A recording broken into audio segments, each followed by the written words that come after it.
একটি সংসারকে সুন্দর, সুশৃঙ্খল এবং অভাবমুক্ত রাখতে একজন গৃহিণীর সাশ্রয়ী হওয়া অত্যন্ত জরুরি। প্রবাদে আছে, সংসার সুখের হয় রমণীর গুণে।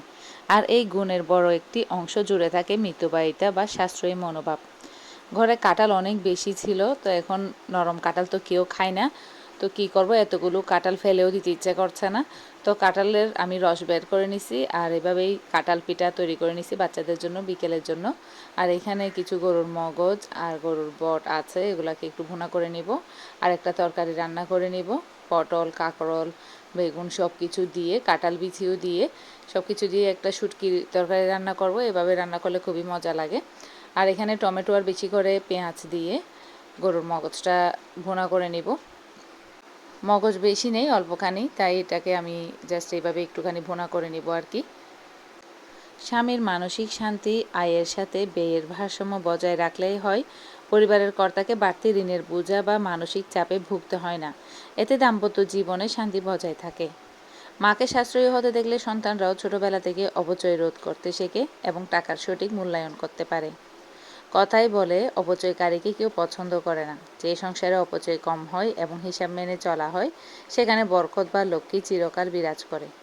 তা আজকে ঘরে মিষ্টি দই তৈরি করে নিচ্ছিলাম, প্রথমবার তৈরি করছি, আগে কখনো তৈরি করিনি, তাই অল্প করেই তৈরি করছিলাম।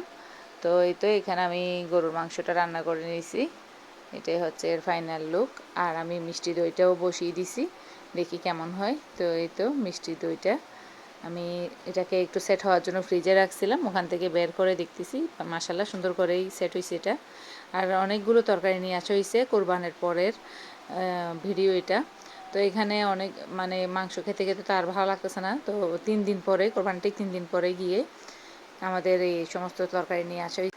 সব রকম তরকারি থেকে মানে নিয়ে আসছে আর কি। সব সময় বাজারে যেতে না হয় মতো বেগুন, চিচিঙ্গা, ঝিঙ্গে সব কিছু আর কি।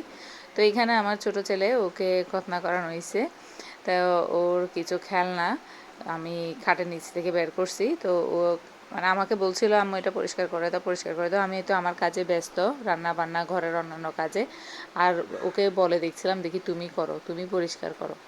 তো ও দেখি সুন্দর করে একেবারে লক্ষ্মী ছেলের মতো সুন্দর করে একেবারে বসে বসে ওগুলো পরিষ্কার করছে, ফ্লোরে বসে একটা একটা ওকে কাপড়টা দিছি, ধরো এটা দিয়ে পরিষ্কার করো। তো এখন এটা নিয়েও বসে বসে পরিষ্কার করছে, দেখতে মাশাল্লাহ কি বলবো আদর লাগছিল, তাই আমি ভিডিওটা করে রাখছি। আমি বললাম যাক, মেমোরি হয়ে থাকবে। ওর ছোট ছোট দুইটা হাতে বসে একটা একটা করে খেলনা পরিষ্কার করে নিচ্ছিল।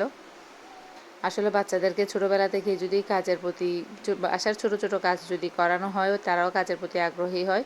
বড় হয়ে যে কোনো কাজ, ঘরের কাজ বা মাকে হেল্প করতে, বা নিজের জীবনেও, নিজের ব্যক্তিগত জীবনেও আসলে কাজের প্রতি তখন আর অনীহা থাকবে না। ঘরের প্রত্যেকটা কাজে আসলে মেয়েদের পাশাপাশি ছেলেদেরও হেল্প করা দরকার। তো এখন তাই আমি ওকে এই কাজটা দিছি, দেখলাম ও করে কিনা। তো দেখলাম না, মাশাল্লাহ সুন্দর করে ও কাজটা করে নিচ্ছে। ওর প্রত্যেকটা খেলনা একটা একটা করে ও পরিষ্কার করে মুছে আবার ওইখানে পলিথিনে ঢুকে রাখতেছে। তো এগুলো ও করে নিচ্ছিল।